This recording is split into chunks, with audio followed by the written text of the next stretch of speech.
লোকসভা নির্বাচন 2024 সম্পূর্ণ হলো। টানা প্রায় 1.5 মাস ধরে বাংলায় চলে এই ভোট প্রক্রিয়া।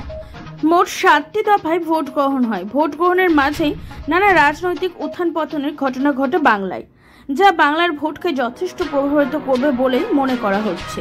এই ভোট পর্বে কি কি ঘটনা ঘটলো, বাছা 10টি ঘটনা ফিরে দেখা যাক একবার।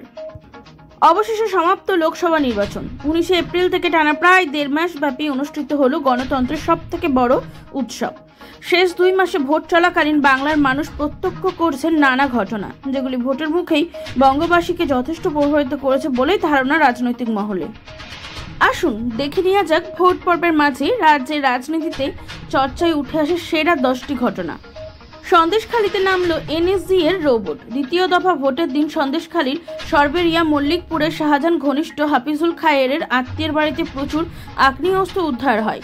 সেই উপলক্ষেই বাংলার প্রথমবার বোমা উদ্ধারে নামানো হয় এনএসজি কমান্ডোদের। রোবট নামিয়ে উদ্ধার কার্য চালান এনএসজি কমান্ডোরা। সন্দেশখালী গ্রামীণ রাস্তা দিয়ে রোবট চলাচলের লাইভ টেলিকাস্ট দেখে বঙ্গবাসী। সন্দেশখালী স্টিং অপারেশনের ভিডিও। ভোট পর্বের মাঝেই প্রকাশ্যে আসে সন্দেশখালী স্টিং অপারেশনের ভিডিও। বিজেপি মণ্ডল সভাপতি গঙ্গাধর কয়ালের একটি ভিডিও প্রকাশ্যে আসা শুরু হয় তোলপাড়। সন্দেশখালীতে মিথ্যা নারী নির্যাতনের অভিযোগ করা হয়েছিল বলে তথ্য উঠে আসে এই ভিডিওতে। এটিকে ফেক বলে দাবি করা হয়েছে বিজেপির তরফে।